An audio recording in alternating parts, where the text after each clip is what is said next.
Thank you, Chief Marvin Swallow, for being here and taking the time to come and share a bit of your knowledge, your path, and a bit of your culture. It's a real big honor to have you here. And I know you arrived in Medellin last night, and you've made the effort to come here. So I'm really grateful for that, and to be able to share this time with you. And wondering if you could maybe start by introducing yourself. Kolia Tashunke Yon Pakimia Wenji, Tachan Wenji, Sicangu Yatatan, Wahi, Teton Lakota, Wota Kepikichi, Lakovi Chokanke, Muspon Kapi, Chaman Kama, Yokroga, Changlesh Kama, Wakama, Timaha, Hechataha, Timakana, Inama Koche, Ketanka Papaki. Wankata kya che mukpekta che mamliglas ka yate ki che kasha kantanka yota makanki he che honyapi aš makasi tomnya dakwa kana makasi tomnya dueva kana che wonkaka dakudona ota ki hena ota ke piki hena he che dona he che tanke ki na dona yani makawitonya ishan speki apiki hena Daku Wakan and Daku Washteki Hayapi Hoganai Che Woglaking Tucha. My name is Chief Marvin Swallow from the Rosebud Reservation, state of South Dakota. One of the 7 bands of the Lakota Nation of the Teton Lakotas. And, the ways of life, teachings under the sacred tree, inside the sacred circle. From the grandmother earth, mother the land, the grandpa the mountains. We send our voices up into the heavens, beyond the cloud nations, the spot eagle nation, the grandfather, the great spirit, and the most highest holy, creator of all things.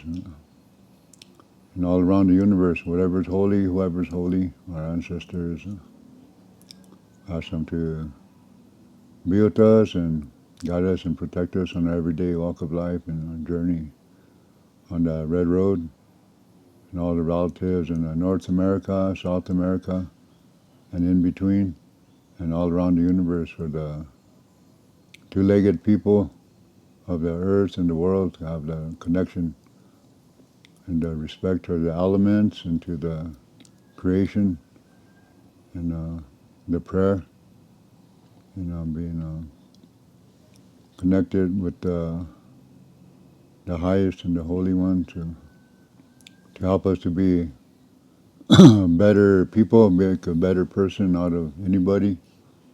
And how teach us about having love for yourself, so you can learn to love others and learn to respect yourself, so you learn to respect others, and teaches you to honor yourself, so you can know how to honor others, and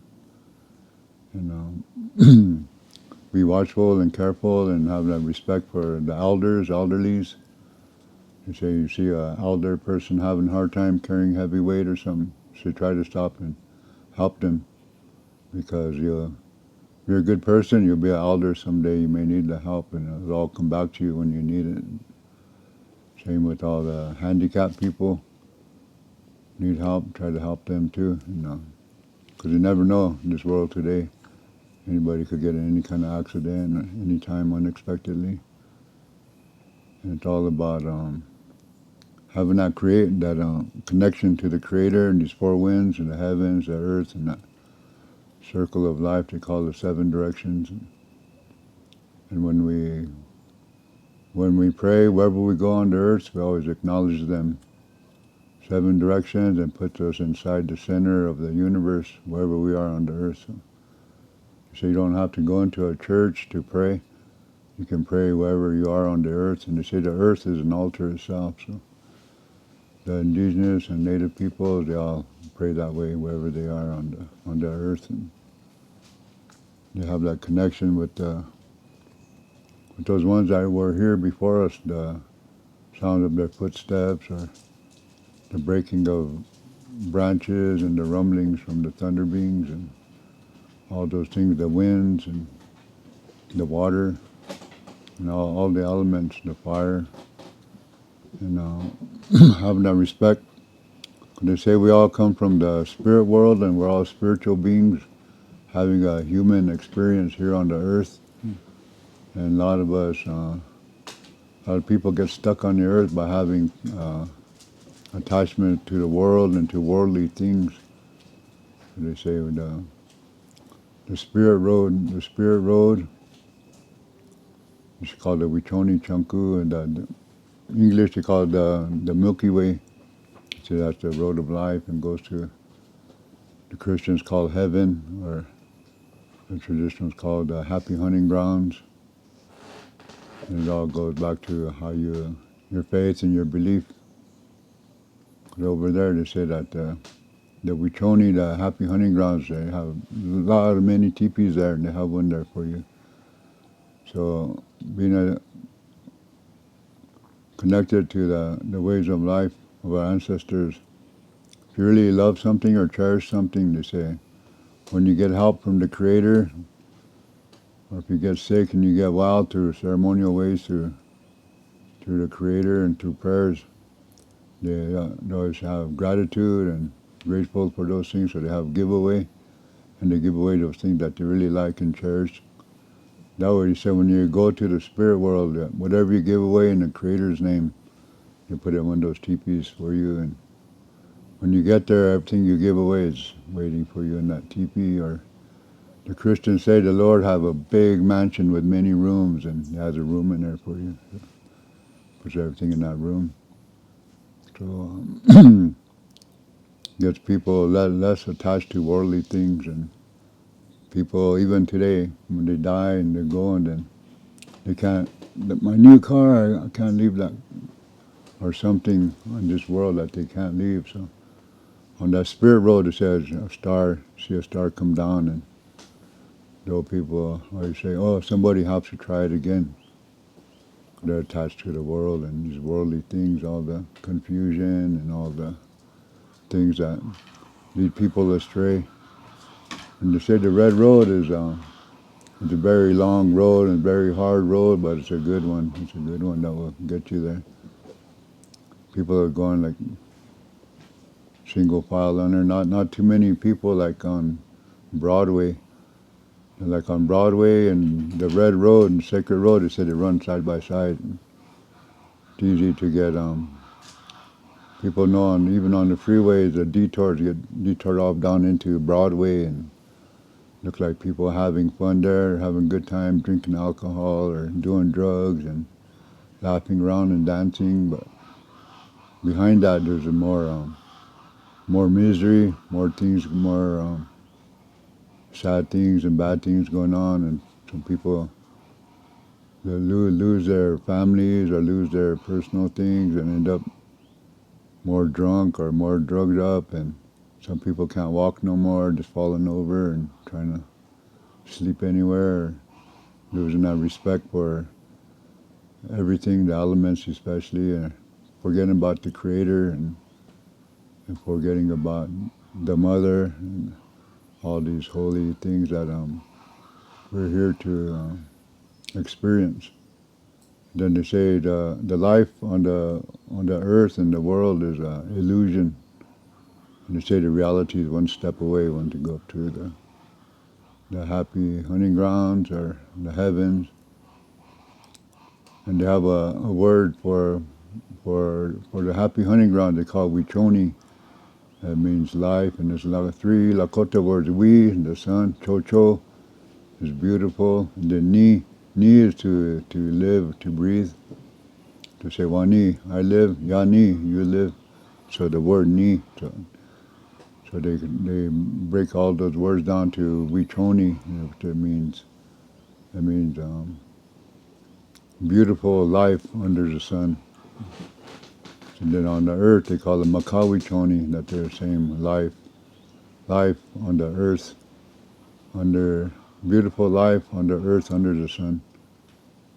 So it's all connected. And our water, they call it mini wichoni, the water of life.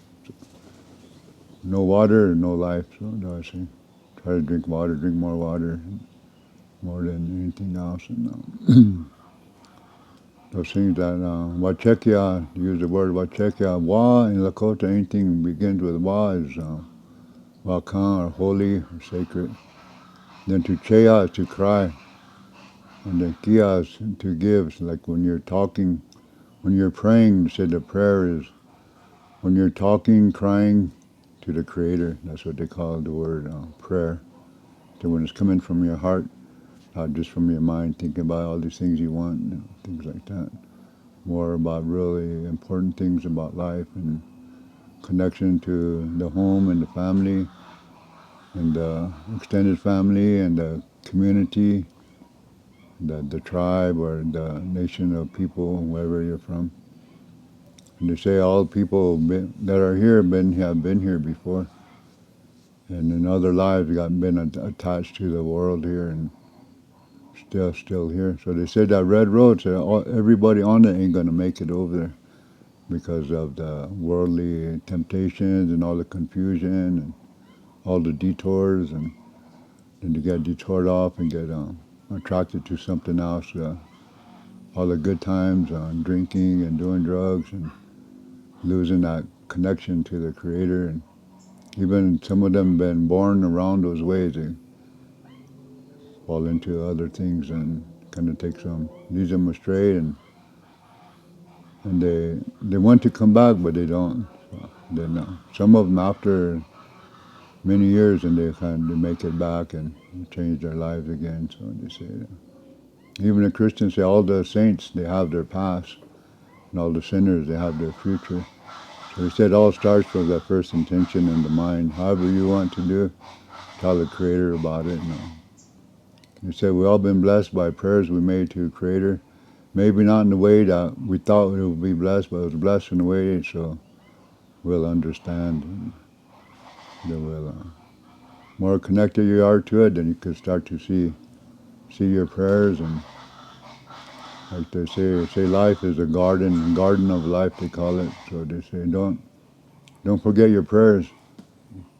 They say the garden of life. The prayer is like a seed, and then the same prayer on top of that prayer is like water in the garden of life. So you just pray about those important things like that, and then you start to see the first leaves and the stem, and see it grow into a good, fruitful plant. You start to see the fruit or whatever you're growing. You start to see it, and when it's ready, harvest time, I say thank you, Creator, for what you help to bring to life and be useful around the home and the family.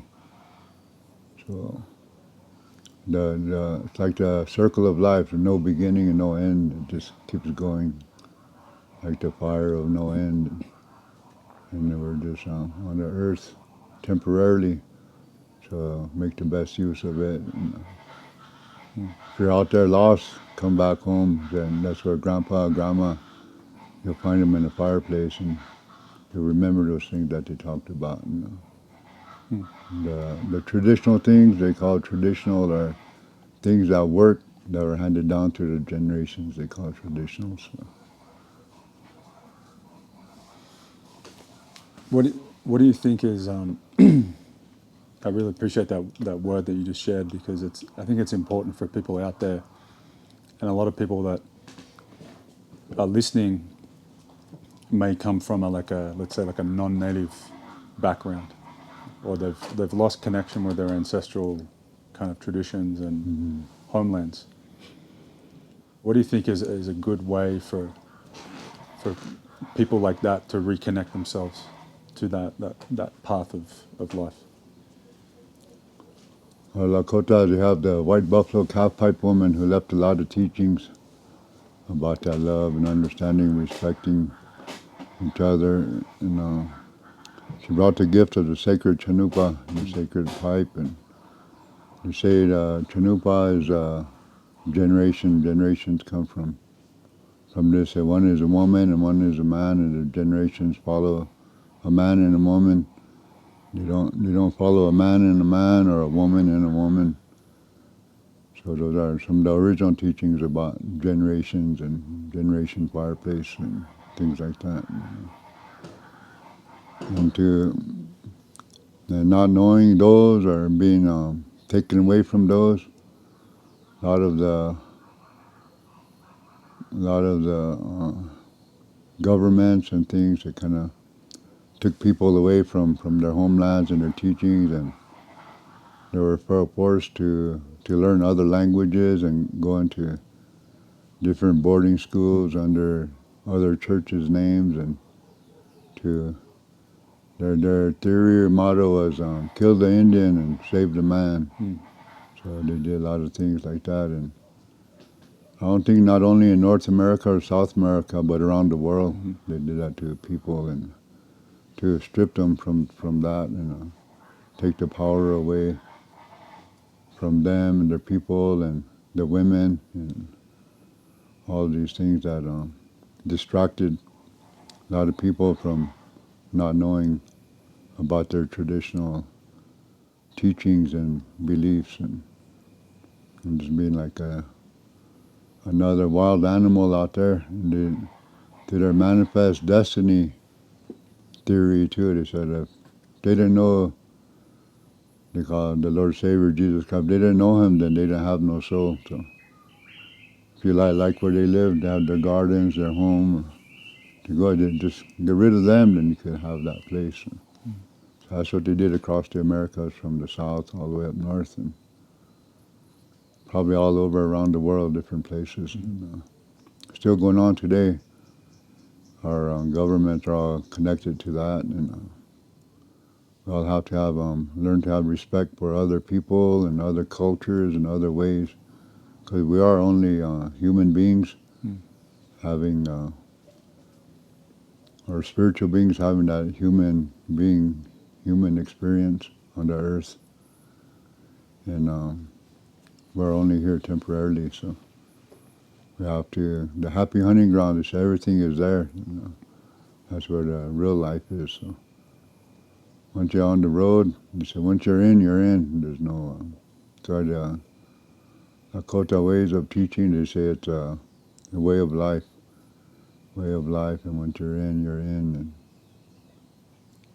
try to keep it and hang on to it for the future generations. All the teachings come from, they always remember seven generations that were here before us, all their words and their teachings and their songs and all their practices, and they said good words never died. So those are what are handed down through generations too, to encourage people to pray and have those good thoughts, because everything starts in the mind, and that's why they say talk good to yourself.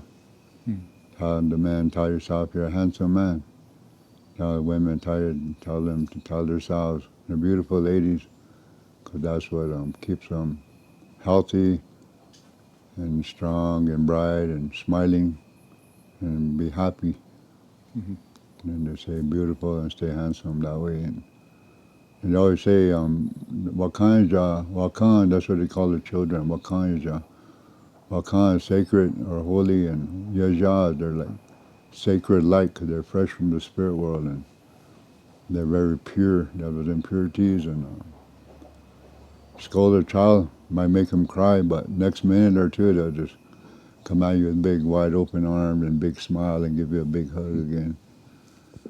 They say they learn to that hatred, jealousy, and envy, all those things from older siblings or parents or other adults, other people, to be mad or grouchy or like that, jealous or be envious of others and things like that. So I try to say, try to be more childlike in your life. Be happy, stay healthy, and be strong that way. Have good intention. So they always say, in the morning when you pray, they always acknowledge these here 7 directions first, and then with a glass of water and his face towards the east, the rising sun, and then hold that glass through there and let that sun shine through there and pray with it. And when you're done, pour a little out and drink the water. And whatever you pray about that day important, I will say it'll be that way. But if you just like run out the door kind of late, got to go without praying, you could get stuck in traffic or have a flat tire or a car problem or something, and whatever what that important appointment was, might not make it, and the doors are closed again. And say, yeah, but I prayed yesterday, but that was yesterday. That was another day. So encourage people to pray, to keep that connection. And our White Buffalo Cowpipe woman, she gave a lot of these teachings, and she said, I will be gone for a while, but when you see a newborn white buffalo, to time to her prophecy to remind each other to pray, to stay connected. And she said, not only me, the white buffalo, when you see other 4-legged white animals back on the earth, for all the other cultures to remind each other, pray. A lot of people, they say they were worried or stressed or nervous. They couldn't come to a ceremony. So tell them, well, you got to pray. Pray and give all your worries and your stress and your nervousness, whatever those are, to the Creator. Let Him worry about them. Let Him stress so you can have your normal, everyday life for that connection. How important how important is it to live here, like in the moment, to not be in the past or the future, but to Yeah, that's another thing they always say in ceremony. They say, "Well, not in no uwo." They always say, "Be here now. Don't be thinking about last week or last month. 'Cause nothing you can do now could change whatever happened last week or last month, last year. Or don't be too far in the future because a lot of things always change. So just try to be in the moment, especially around the sacred and all the other thinking. Think about those things before or after. So that's what be here now is about. Being connected. Don't be too far out there. I wanted to ask you before we were sitting down in the house and sharing some coffee and talking about the projects that you're doing with the Lakota small farms in South Dakota and Arigato farms in New Mexico.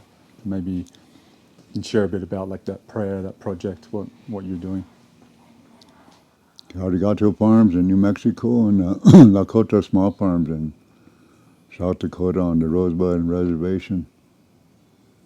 It's all like ancestral prayer for the homes and the families, the tribe to come back to being self-sustaining, growing their own food, and bringing the Buffalo Nations back to the local people, so they have that connection to our ancestors. They say the Lakota come from the Pleiades and were implanted in the Black Hills and the Wind Caves, and the buffalo come out of those caves, and then the people come out after them. So they call them the buffalo, the Father Nation. And those wind caves are all full of those choke cherries, so they call the Lakota the people of the choke cherries, and they use them for food and desserts, and especially for the ceremonial food to feed the ancestors. And even nowadays they're saying that the scientists are saying that the cures cancer too, the choke cherries, and all these things that the nations, the people use. They're connected through prayers too. So, and to start a self-sustainable living farm and growing the good foods that are good for the people's health, and for the children, the babies, and the young adults, the adults, and the elders, young elders, the older elders, and the the handicapped people, and those ones that are who really need good nutrition. Since hunting rights are taken away from the people and they're given commodities or rations and things like that, there's other things inside them that would give people diabetes and arthritis and heart problems and kidney problems and all kind of liver problems and all different things from the food that they're given to eat. And it's time to grow our own food and raise our own buffalo and live on the ancestral food that they left behind for the people to be healthy and be more loving and more happy and more healthy and more stronger and self-sustaining to be in that way and to say to people they did grow food before they got the horse to follow the buffalo. So and then they forgot about it after they just picking wild cherries and berries and other timsila, like other wild turnips and other things from the earth. And then where the people live is like maybe 2 3 months of good warm weather to grow anything, and then they wouldn't let them hunt.